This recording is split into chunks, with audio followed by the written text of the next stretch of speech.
What up, people? It's Annie Tier here, Guild Forever, however you want to call me. Review for Fairy Tail, episode 307. My, what an emotional ride. I feel like this episode just speaks volumes of Juvia and Ray. The two pairings that I'm sure is a lot of fan favorites, especially someone I know out there. You know who I'm talking to. Juvia! So, yeah, you really got that emotional connection between them when Gray got the sensation that the one person he could depend on. I already know Gray loves Juvia. Don't even get on me with that crap, bro. Don't try to play hardball or a hard ass or anything. It's clear as day you have feelings for her. So get over yourself, get over your embarrassment, and tell the girl your damn feelings. I'm sick and tired of your crap. So yeah. I couldn't have felt this pairing any more closer than it was this episode. I simply adored it. It was beautiful. To me, it was more touching than seeing... Yes, Levi and Gajil is adorable, but this spoke volumes. This really felt like it hit home. And I was ready to sob too. I was ready to start sobbing until Juvia started being all flirty and whatnot in Gray's flashback. And I'm like, girl, I'm trying to have a moment right now and you're breaking it. You ruined the moment, girl, but at the same time, I can't fault you for it because you're adorable. I love that personality of yours, as awkward and weird as it is. It has its charm to it, so I will have to admit, I love that side about you. And I will have to admit, every bit of this just made me really appreciate the two pairing. I really do ship this pairing too. It's not, like, what I say, it's my favorite ship.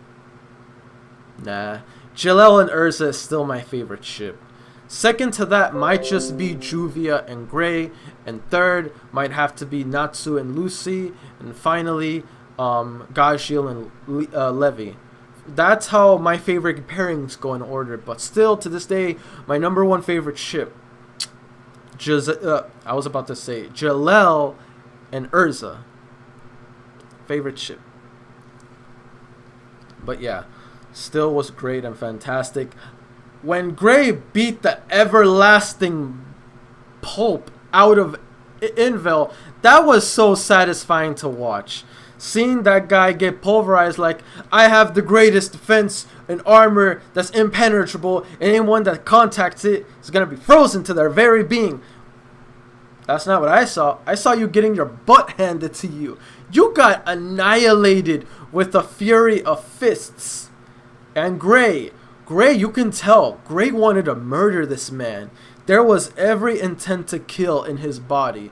But what prevents him from completely going through the process of killing is that guy had to spill the beans and wouldn't shut up about Natsu being Aetherius, Natsu Dragneel. Other words, END. So that really came as a huge, shocker to Gray. But in my opinion, even if Gray did find out, even if he found out his best friend that he grew up with, ever since they were children, I would have never in a billion years ever betrayed my friend. Even if I find out he is one of the demons that Zero created that caused my family's demise, I would have never sought out my best friend and try to fight or try to kill or fight him. Reasons why is because I grew up with him. I know my friend. This guy does not know my friend. Zareth does not know my friend. I don't give a fudge if he's related to Natsu. I don't care. I grew up with my best friend since I was a kid. We're close like brothers.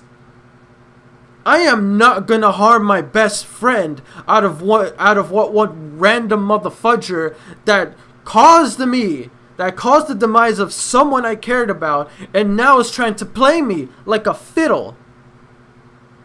And you're like, the only way you can be happy is if you fight and kill your... Shut the hell up before I beat you twice as hard into the ground to the point your face becomes unrecognizable. Shut up before your brain splatters. Like, bro, shut the hell up. Stop it. Your attempts are pathetic. Stop it. Like, and I'm just saying, Gray, if you try to kill Natsu or fight him based on what... Thank you, camera. Based on that, I'm disappointed in you. I am disappointed. You can arguably say, but his parents and this, and there is no excuse. He's known Natsu ever since he was a kid. They're close like brothers. Let me ask you a question. If you found out, you're trying to find this guy, right? Or this person, this demon, that because of their existence, your family perished. You're fighting a dude that pinned you against your lover. You come at him, wail on him, he's on death's door, and he tells you the only way, he tries to manipulate you, and you're like, you're doing this because of your parents, because of what happened to your teacher and all this. And the only way you can feel remorse, you can feel closure, is getting rid of END. But you need to know his other name, Aetherius Natsu Dragneel. Kill him and you'll be happy. Bro, would you really take the word, even if it was true, would you really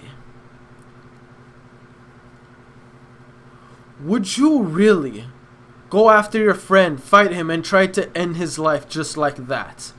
Would you really do that to your friend, your brother, your bestest friend? No, you wouldn't. Because you know you've been with him your entire life. And you know he would never do anything to ever hurt your family. He did not kill your teacher. He did not kill your mother and father. You should know better. So I'm just saying, Gray, if you fight Natsu because of what this guy said, I'm very disappointed in you for that.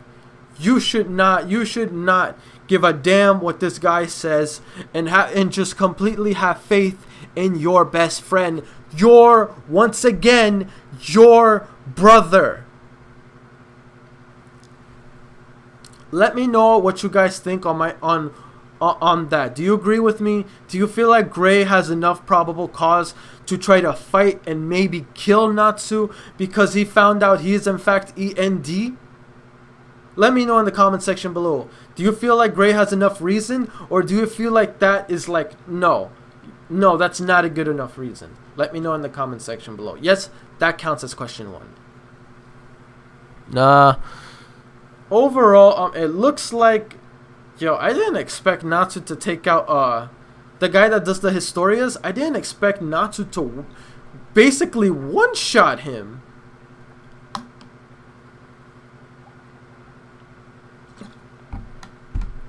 And Natsu got his arm seriously injured.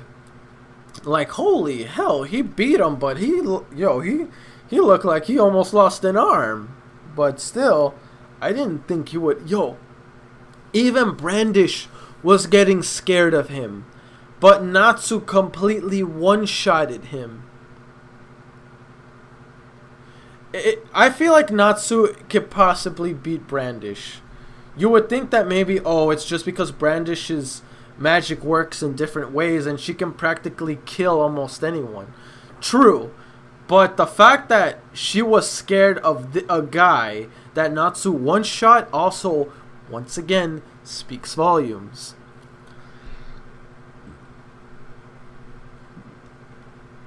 Unless that guy isn't completely down for the count and is about to get up and completely wreck Natsu afterwards. Excuse me. But yeah, we'll see. It looks like Demira. Yeah. Looks like Demira is playing eavesdropper, and now she finally finds out that Brandish is in fact... She's not betraying Alvarez, but she cares about certain members of Fairy Tail she doesn't want dead because she cares about them. More specifically, Lucy.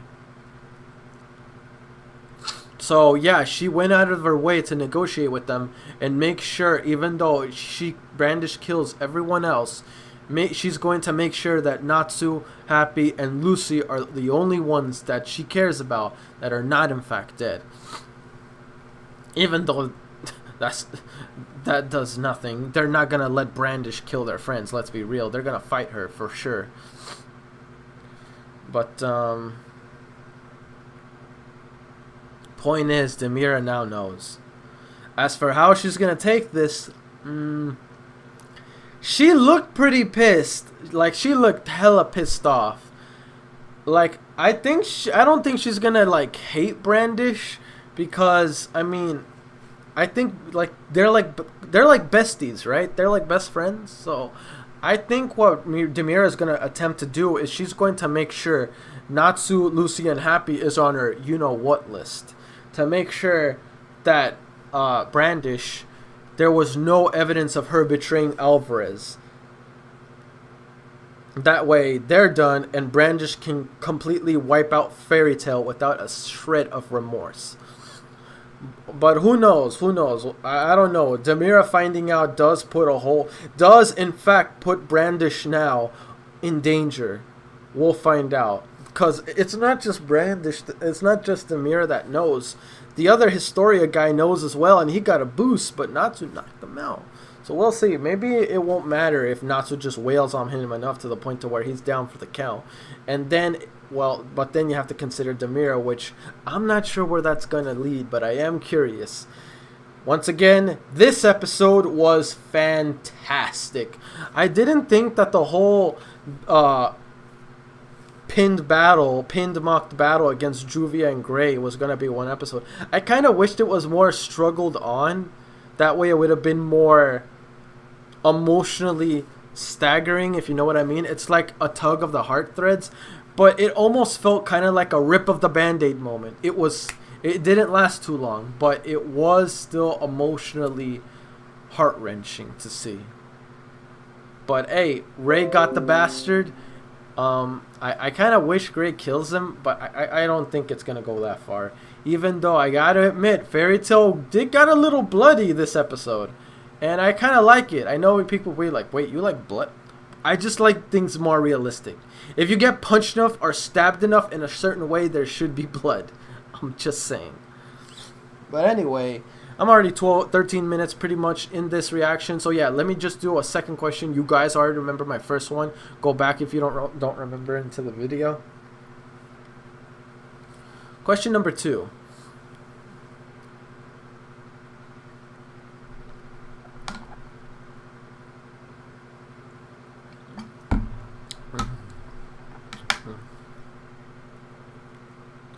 If there's one member out of the Spriggan 12, not including Zarev, because I don't think he's part of them. Yeah, so out of the Spriggan 12 guys, out of all the ones we know, which one do you want for sure? Like, if all of them died, which one do you want, no matter what, to live, and explain to me why? But if it's someone that I don't know a whole lot about of yet, then just mention their name and don't explain to me why. That way it's not a spoiler. You can explain to me later on when I do get to know them. But yeah, that's for question 2. Don't forget to like, comment, sub if you haven't already. Really motivates me to put more content out there for you guys as my guildmates, and I'll see you guys all in future reactions. Peace. I'm out.